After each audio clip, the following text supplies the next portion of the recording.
The 1970s in England was a decade of flared trousers and disco beats. But my parents have very different memories of that time. They settled in Birmingham, the industrial hub of England, a vibrant city filled with factories, foundries and culture. The neighbourhoods were made up of immigrant families, many who had just arrived from the Caribbean, Africa and the Indian subcontinent. They arrived with dreams of opportunity, but were greeted with signs in public toilets reading, "No blacks, no Irish and no dogs." Housing was often substandard, and jobs were backbreaking, low-paying and sometimes outright dangerous, and racist slurs became part of everyday life. Influential politicians added fuel to the fire. One of the most well-known was Enoch Powell's infamous speech, "Rivers of Blood." Powell warned of Britain being swamped by immigration, stoking fear and giving rise to far-right groups like the National Front. The media played its part too, with emotive headlines like "Invasion" and "Job Stealers," perpetuating a narrative of division. But in such times, it takes a moment of kindness to create change. Two such souls were Roy and Maureen. Roy had served in the RAF, the Royal Air Force, and he had travelled the world embracing different cultures and diversity. But during those turbulent times, forming bonds with outsiders was frowned upon. It was at the risk of being ridiculed for not following the crowd. But Roy and Maureen were used to going against the grain and doing what felt right. One day, they befriended my parents. As far back as I can remember, we would visit them at Christmas and drop off presents and cards. It would become a friendship that would last over 50 years. Maureen even came to see me when I was just 3 weeks old and commented on the complexion of my skin, calling into question whether I was actually Indian. But that's just the way she was, always smiling, joking and positive. Unfortunately, Maureen passed away in December 2024. In some ways, I came to think of Maureen as a second mother. Above all else, her kindness is what I'll remember most. And that's the theme of today's episode. So whatever your goals may be for this coming year, try to be kind, not just to those familiar to you, but also to those that are less well known. Because you never know the impact you might have on someone's life.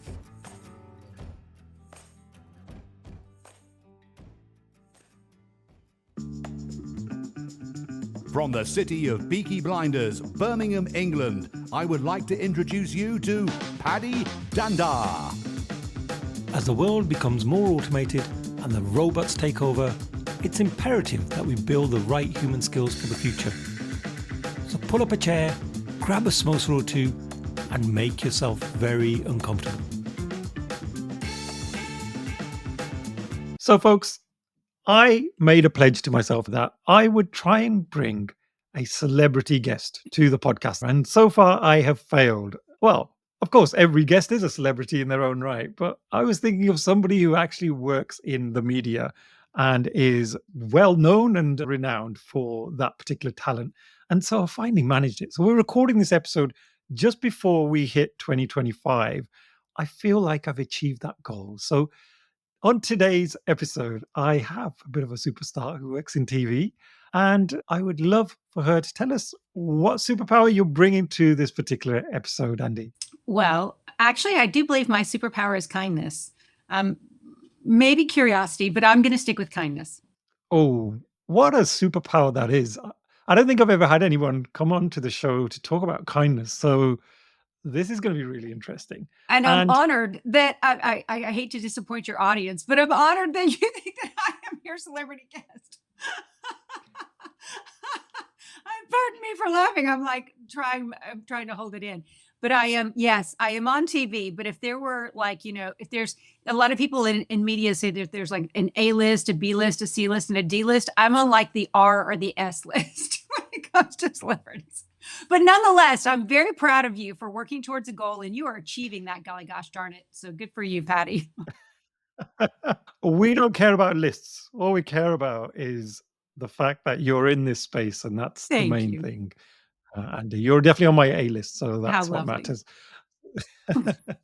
We're going to talk about kindness, but before we do that, tell us about your journey. So, for folks that don't know who you are, who have been watching the wrong channels, let's just tell people a little bit about your Sure. background and how you got into what you do today. Of course. I appreciate that. Yes. Well, probably most notably, I am the latest cast member on General Hospital, which is the longest running television show in television history. It is an ABC show in America. It's been on for 61 seasons, and I play a home shopping host, a home shopping channel host on General Hospital, which actually mimics my real life because I am a guest host on QVC, which is a shopping channel in America. But many of your listeners may know me from 20 years of television. I have done reality television, hundreds of episodes of reality television as a beauty and style expert. So I have done makeover television for years on shows like Starting Over, 10 Years Younger, How Do I Look, my own show, Sense of Style. I have a best-selling book in 14 countries called Style on a Shoestring. I am the founder and inventor of an internationally patented product called the Girly Go Garter, which is a hands-free purse that you wear on your leg. And I'm a stepmom of 3. I'm a carbon farmer in the U.S. And I have been doing lots of things that I follow my curiosities in life. But my latest curiosity is I could say General Hospital. It is my very first acting job at the age of 54. Wow.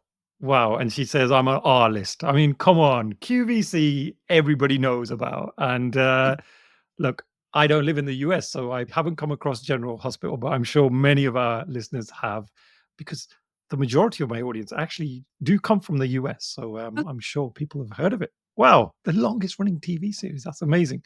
So, how did you get into this field? Because I guess when you were young, you probably had lots of dreams, lots of things you wanted to do. Was presenting one of those, or was it something that you stumbled into?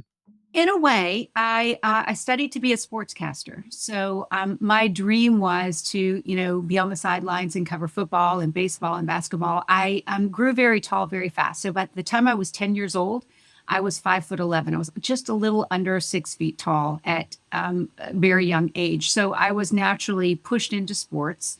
And sports was, something that created many relationships and wonderful memories and, a great foundation for me. So I thought that I would be a sportscaster. I actually dropped out of high school at the age of 17 and moved to New York from Alabama. I'm from a very small town in the southern United States in Alabama. And I moved to New York and I started a modeling career. I got what in the States is known as a GED, which is a graduate equivalency diploma, and got into college and started my career basically wanting to be a sportscaster. And that was my goal. But when I graduated from college, and I have a double master's in media studies and broadcast journalism, there were not a lot of opportunities for women. Again, I mentioned I'm 54, so we're talking over 30 years ago. There were not really a lot. There were 2 big sportscasters that were women in the U.S. And so I did have an opportunity to start working on an up and coming show called Starting Over. And so Starting Over was a show where I built my career as a beauty and style expert. And that led to me doing years of television in that way. And in working in reality television, I was very fortunate that I worked with, dozens, if not hundreds of amazing producers who at the end of a show go on to do other shows. And so I have been someone who has always had the goal of doing my best, of course, showing up on time, putting my best foot forward, leaving every situation a little better than I found it is truly one of my daily goals. And so I'm fortunate that at this point in my life, I've planted enough seeds that when the role of Pearl became available on General Hospital, and it was, up to a couple of producers that I have worked with, over 20 years ago, they actually saw on LinkedIn that I was now currently a guest host on QVC. They reached out, and even though I hadn't talked to them for over 20 years, they were like, would you be interested in this role? And so literally in a matter of 3 days, because I had a good relationship with these producers and left a good impression, they were very kind to give me the role of Pearl on General Hospital. Oh, amazing. And that, I guess, ties into this superpower of being kind. I think so. Yeah, I do think so. What I'm experiencing on General Hospital, what I'm doing is really fascinating, and I'd love to talk to your audience a little bit about it, because I do think it's going to change the way that we watch television. So the way that it was pitched to me was, did you ever watch Happy Days and Fonzie? Is that like a part of your That was legendary show. Yeah, with the leather jacket and yeah. You said it. So the way that this whole scenario was pitched to me is they literally said, what if you could have bought Fonzie's jacket? And I was like, what do you mean? And they're like, well, so here's the deal. So people are watching television in a whole new way. They're, avoiding advertising, but it's called a soap opera, right? General Hospital is a soap opera because soap used to pay for it, Patty. I mean, that's, the truth of it. So hang on, can you just explain that for us very quickly? How did soap pay for TV? Well, a soap opera was sponsored by Procter and Gamble or by Colgate or by, Palmolive, or it was sponsored by soaps, if you will. So it was for daytime dramas for women who stayed at home, and it was sponsored by products that a homemaker would choose could use. So that's how it got the term soap opera, because soaps sponsored the shows. Does that make sense? Yeah, I'd never thought about that, actually. Like, why are they called soap operas? So that absolutely makes sense. Thank you for that. That's why. So then now, cut to 60 years later, because again, General Hospital has been on for 61 years, people are trying to avoid ads. And so, we have 3 million people a day who are streaming General Hospital and doing everything they can to kind of avoid the ads. So General Hospital is one of the first shows to think, well, how can we, sustain this show, but create alternative ad revenue within the show? And so there's been a storyline for the past 30 years of Deception Beauty. And Deception Beauty is this amazing, cosmetic brand that is run by these high-powered, gorgeous women. And the fans have watched them develop, products and lotions and potions and tools like red light therapy and all of that. So the fans have had the benefit of watching patenting processes and packaging, and just a very, very interesting storyline. But what they thought was, okay, what if we make Deception Beauty real? How could we make the audience aware of that? So they created the storyline of the home shopping network within General Hospital. And I, as well as Morgan Fairchild. Do you know who Morgan Fairchild is, Patty? No, I'm going to Google Morgan now. That's okay. You can Google her. She is an amazing beauty icon that was, a part of this amazing show in America called Falcon Crest. If you ever watched Friends, she was also Chandler's mother on Friends. She's been in the business forever. So the two of us are kind of the host of this fictional shopping network on General Hospital. And so when products have been licensed and they're ready, Deception Beauty brings the products to Home and Heart, which again is the fictional shopping network, and Morgan Fairchild and I pitch it, and then it becomes available for sale within a website called Shop Home and Heart, which is the General Hospital website. So this is all to say that Deception Beauty has become real, and now you can shop the show. So within every new show that's coming out in 2025, they are now creating tandem websites so that everything that you see within new shows in America, you can purchase. So if I'm in a scene, you can purchase this clock on the wall. You can purchase any of the makeup that I have on. You can purchase all my hair care products. And it's going to change the way that we watch television because everything within the show is now going to be consumable. Wow, that's like a whole new level of innovation that you just wouldn't have expected, right? That's really blown my mind, actually, in terms of when we talk about being more innovative and actually moving with the times, coming up with new and creative ideas. That's a really, really cool idea. I love Yeah. that. And how does the viewer know about that? Like, do you point things out as you're doing the show, or how does it become obvious that, hey, like this is a really cool product? Well, I mean, General Hospital created again this fictional shopping network. So we kind of pitch it within the show. But the new shows that are being developed now will have a small QR code in the corner of the show that will pop up at different times that will take you to the website. Or at the beginning or the end, they'll incorporate in some way within the storyline information that will guide people to the website so that they can purchase things. So again, the General Hospital experiment is just that. However, the experiment is working so well that new shows now are being developed with a fully, consumable arm to the television show. So they will continue to innovate how they let people, they make people, aware of it. But some of it is going to be QR codes. Some of it is going to be cable driven. Some of it will even be, we have to log in the US, like if we're using Roku or a lot of things with our phone. So we'll get cues if we're watching certain things on our phone. So the innovations are really pretty amazing. And it, like I said, the way we watch television is going to be completely new and different. And is this the only show that's going down this route, or are there others that are also following? No, that's what I'm saying. So General Hospital was the first one to actually attempt this. And so that's what I've been a part of. And now there are two new shows in 2025 that are from the ground up being built with the idea that everything's consumable. And I believe that this is going to be the case for every movie. I think this is going to be the case for everything that but especially television, because television primarily is paid for by advertising.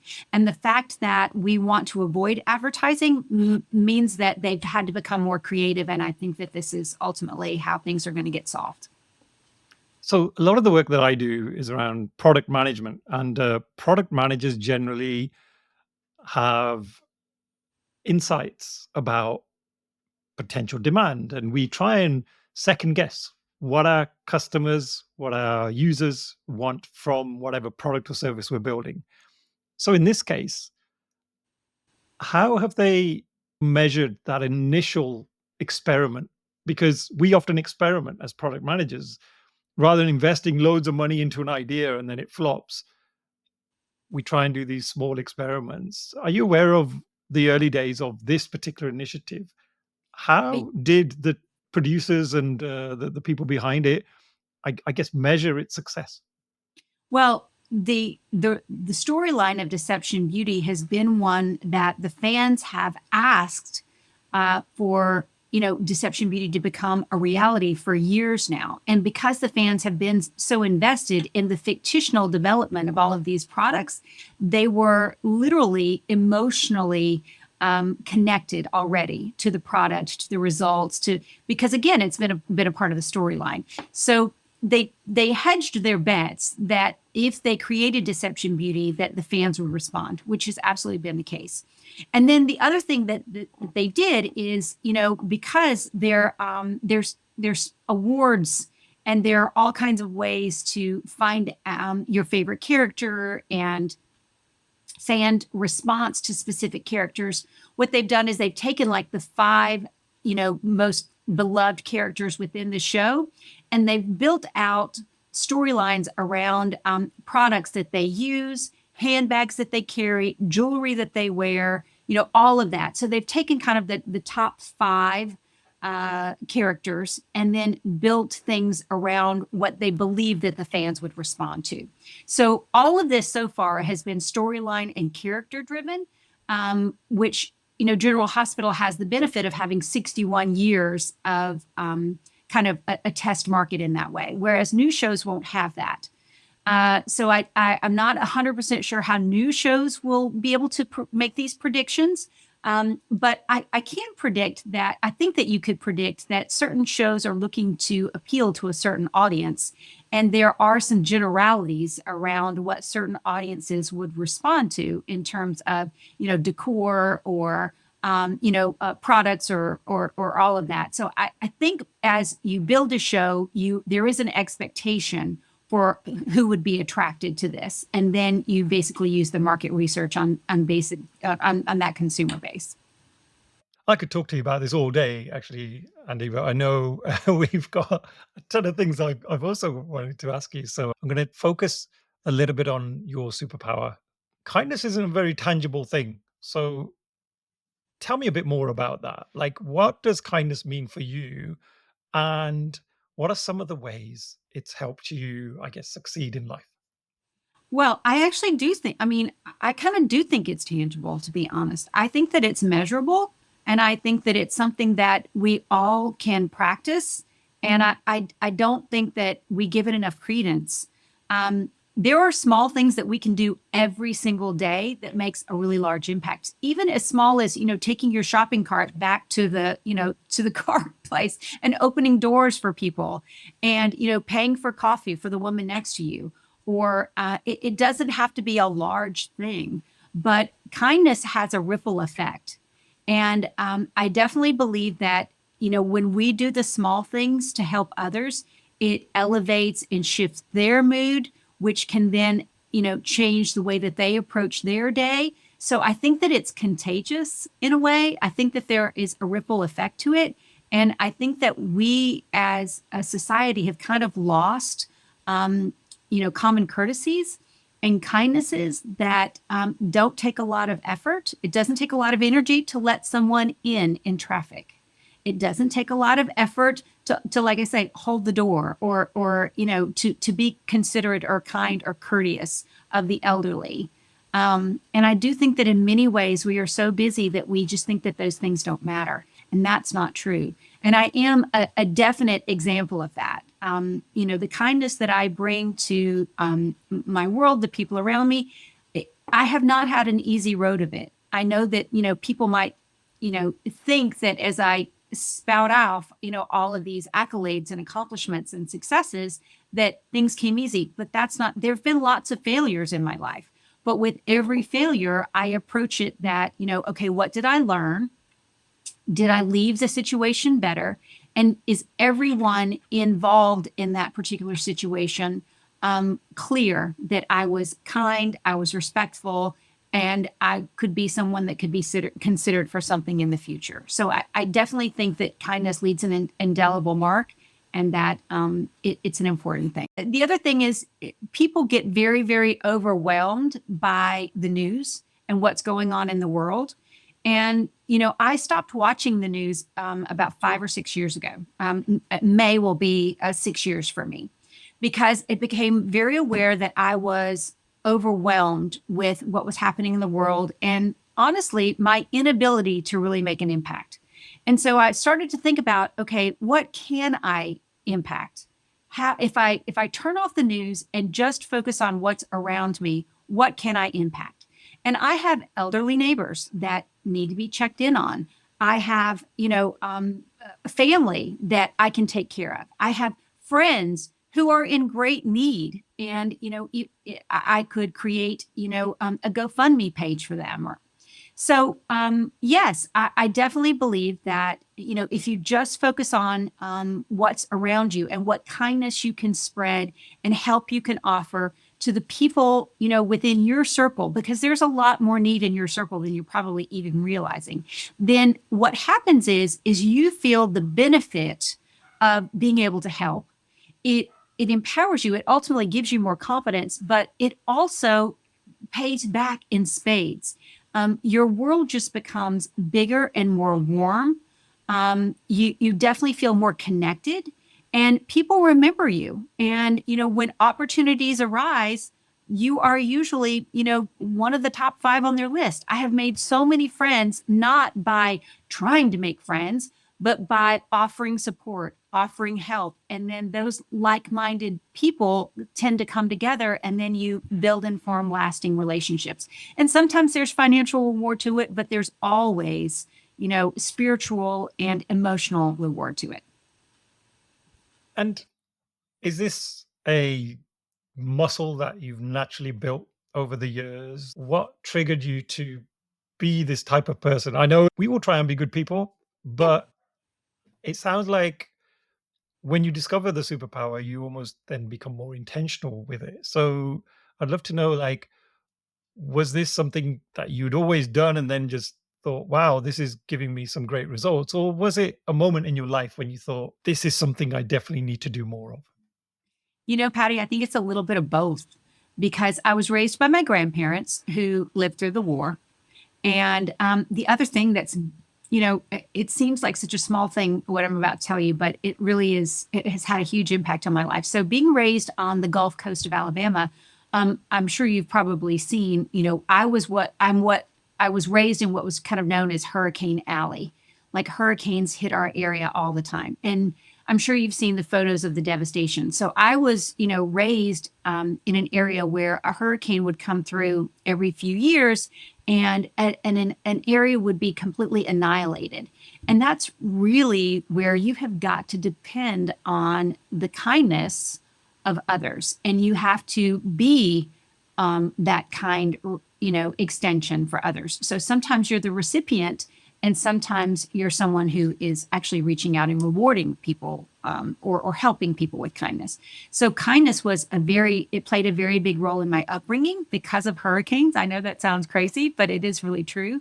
I can remember going without electricity in 1977 for 2 months. For 2 months, my family did not have electricity.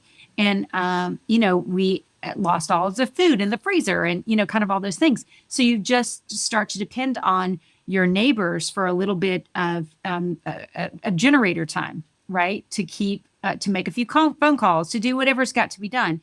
So I was raised with the belief that kindness was important, that you needed to foster, good neighborly relationships because you never know when they're going to need you or you're going to need them.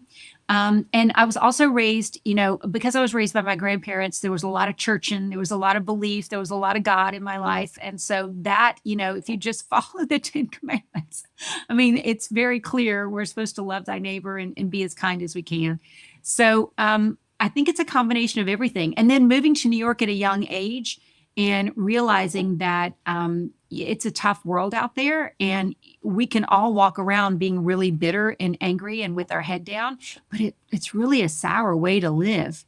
And if you hold your head up and you smile and you offer people, a hello and some kindness, it actually soothes the soul a little bit. So I found that it made me happier, and it ultimately, helped me build a bigger and more beautiful life.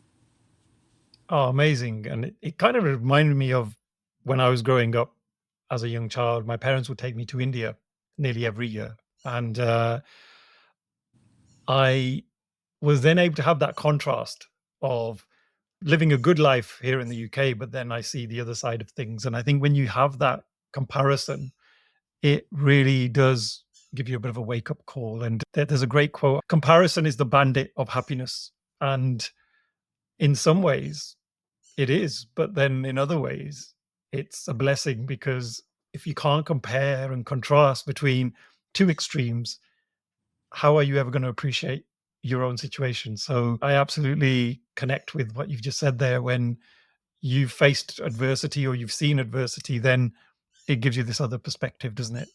Yes, definitely. And it's so interesting that you say that. I think that travel is the best education. It offers you such perspective on life and other people's existence, and, how other people are making it through. I think it's so important. And, sometimes we just get so involved in our lives that we think that, our world just becomes too small. And the minute that we stop look inside and look around us, then we absolutely have the perspective and recognize all of our blessings. So I love that your parents did that for you.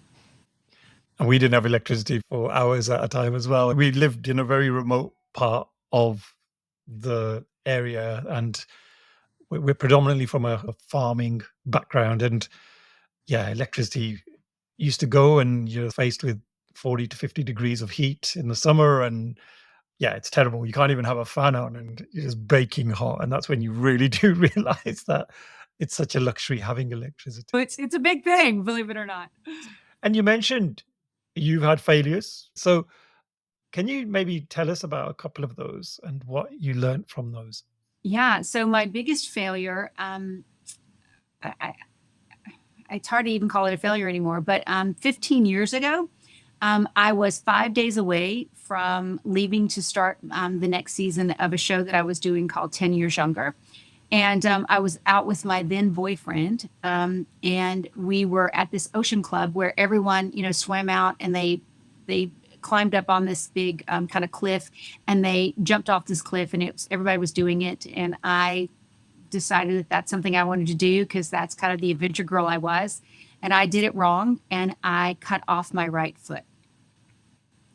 So, in cutting off my right foot, I lost my television show. I spent 10 years trying to walk properly, get myself back together. I've had 7 major surgeries. In like everything ended, right? I had just come off my book tour. I lost my television show, and all because, I really wanted to go do this stupid thing. So it was a huge failure in my life. There were lots of projects that I had started. There were lots of contracts that I could not complete. It did lead me to create the Girly Go Garter because I thought, okay, if I'm not going to be able to walk again, if this is going to completely change, my existence and my career as I knew it, what can I do from a seated position? So I had the kernel of the Girly Go Garter. I had actually created one for myself on set as a mic pack holder because I was always getting water blisters from wearing a mic or a transmitter pack on my bra and on my back. So I created the Girly Go Garter as a mic pack holder. Literally, I started it from my hospital bed. So, jumping off that rock was stupid, and it led to lots of failures and things that I wasn't able to finish and bring to a close. But I did create the Girly Go Garter, which is now the #1 insulin carriage device in the world. We hold, 19 patents, and we're sold in over 180 countries. So it's been a success. But the failure of me making that decision and, having everything that I was currently working on come to a complete stop and, an abrupt end and an unsuccessful end. And it forced me to look at life in a completely new direction and, start a new project and birth something that I had the idea of, and God had kind of planted the seed. And so I had to do things in a completely new direction. So it was a really big failure, but it led to new lessons, a new direction of discovery, and like a whole new product line and a new avenue of fun and adventure. I'm absolutely blown away. I mean, the fact that you have something so tragic happen, and then you flip that on its head in a way is absolutely phenomenal. I mean, when we face difficulties in life, or there are sometimes these buses that hit us in the face and we never expected them. What did you find useful in terms of helping you then build the mindset to overcome those challenges? Because, it's all too easy for us to kind of sink with that challenge and feel that, well, my opportunities are limited now. What am I going to do? What were some of the things that helped you in that moment? Faith. Without a doubt, it's faith, because I was so mad at the universe. I was so mad at God. I was so angry because I've always been like a very positive person. I've been a good girl. Like I never got involved in, drugs and alcohol. Like I was never that girl. Even though I'm a high school dropout from a dirt road in Alabama, I still was always very focused on, accomplishing and again, being kind and making a difference and making an impact. So I had led a pretty successful life and kept my kind of nose clean and, was a hard worker. And so to have everything come to an end, I was like, I was very angry at God, very. And we actually had this huge fight in my morphine haze in the hospital. And I was screaming at God, like, you have got to be effing kidding me. But what I realized is that, okay, so obviously I'm supposed to do something different because I did this to myself. There is no one to blame here. So something obviously needs to change. There's something I wasn't listening to. There's something that I was doing wrong. So whatever it is, everything came to a complete stop. And then I had to reevaluate. Now, did I, have some self-pity? Sure, for a little bit, but within 2 weeks, I was not taking any pain medicine in the hospital, and I wanted to focus on my new determination, and that was to birth the girl Ego Garter. But it was a big faith, and it was also just an awareness of, okay, there's got to be a lesson here because this is too massive. This is too catastrophic for me to ignore. So what is it that I'm supposed to learn here? And so it was just a huge evaluation. And I feel like that's really what major, shifts in our life are all about. It's like, okay, something needs to change. I need to realize what that is, and I need to pick up and move on from here. And so for me, when bad things happen, the first thing I think about is, what am I supposed to learn? What am I supposed to see? And what am I supposed to glean from this? There's got to be something, or it wouldn't be this bad. I wasn't listening. So it's my faith and my belief that there has to be something I'm supposed to get out of this. Oh, amazing. Amazing. And I'm guessing you had good people around you as well? Sure. Oh, yeah. Well, that's what happens when you're kind. You naturally attract more kindness. And don't get me wrong, there are times where, people have taken advantage of me, but I'm not a pushover. And I know in the end that, my kindness absolutely pays off far more than anyone has ever taken advantage of me. So I don't want people to think that you want to be kind to the point that you're a doormat. That's not what I'm talking about. But yeah, no, I have actually cultivated amazing friends and beautiful relationships. And I think if kindness is the nucleus from which you work from, it's very easy to naturally magnetize similar-minded people. And what if you do find someone that's taking advantage or doesn't quite get it? Like, what do you do then? I just eliminate them. I mean, and that's probably seems a little harsh, but the truth is, if there's someone that is negative, if there's someone that is, bringing a toxic energy into your life, then you don't want to be rude, but at the same time, you just don't make them a priority. You just don't, give them your time, your attention, and then eventually they just kind of fade away. I'm always fascinated by this concept of energy, positive energy, because I often say to people around me that I love surrounding myself with people that are super positive, they're upbeat. I know we can't be like that all the time, but if they're naturally upbeat, then obviously they're going to have their bad days. But I'd rather be surrounded by those people. But I can't explain that energy. How do you explain it? Because it's not a tangible thing. Again, it's just how people make you feel, or you get this vibe of people, don't you? Yeah. So it's really the approach. It's as simple as the glass half empty or the glass half full. I mean, it really is. I mean, I have in my family, I have people who can look at the same exact scenario and figure out every bad thing that's wrong with that scenario or every positive thing that's wrong with that scenario. And so when I look at anything, like right now, I'm looking at my Christmas tree. There are some people that will come into my house and be like, "Oh, an artificial tree? Gosh, an artificial tree, that's, I don't know. I always really liked a real tree. I like the smell of it." And I'm like, sure, I agree with you. However, an artificial tree allows me to put on more ornaments. It allows me to have my tree up longer. It allows me to save a tree. So do you know what I'm saying? Even just the smallest little thing, people can look at it and figure out how it's all bad, or look at it and figure out how it's all, good. And I want to be surrounded by the people who naturally look at something and see all of the good in it before they start tearing it apart. And so that's how I judge someone, is if you're looking at a situation, give me the good stuff first, babe. Like, tell me all the great stuff about your day before you, tell me how bad your day was. So, and I tried this with my kids too. I'm like, tell me the best parts of your day. So if you start to, train them to look at the good stuff first, to really seek out the positives in every situation first before you, go down the rabbit hole with all the negative.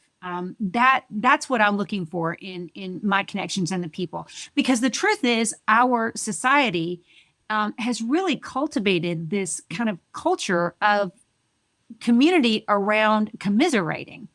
And, sure, we want to find connection through some of our struggles, of course, but that's not the only connection we want. And I find this a lot with young people. Young people connect around, all of the poo-poo in their life. And it's very hard for them to see any of the positives. And so I'm constantly trying to pull my kids out of this. It's like, no, sweetheart, we have got so many blessings. We have so much to be happy and positive about. So when it comes to looking for people with positive energy, how do they approach every situation? Are they finding fault first, or are they finding the positive first?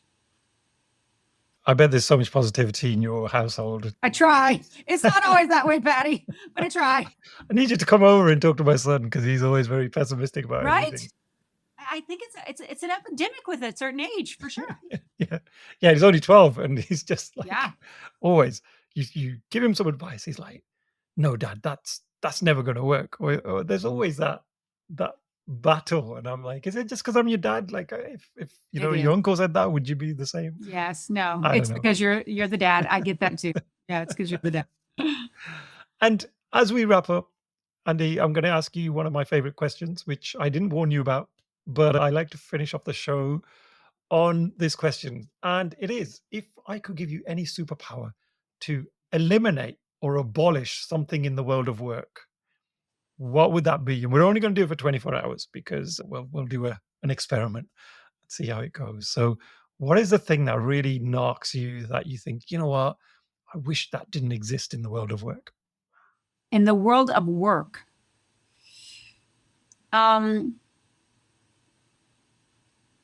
if I had a superpower for 24 hours, I'd want to be able to see the future,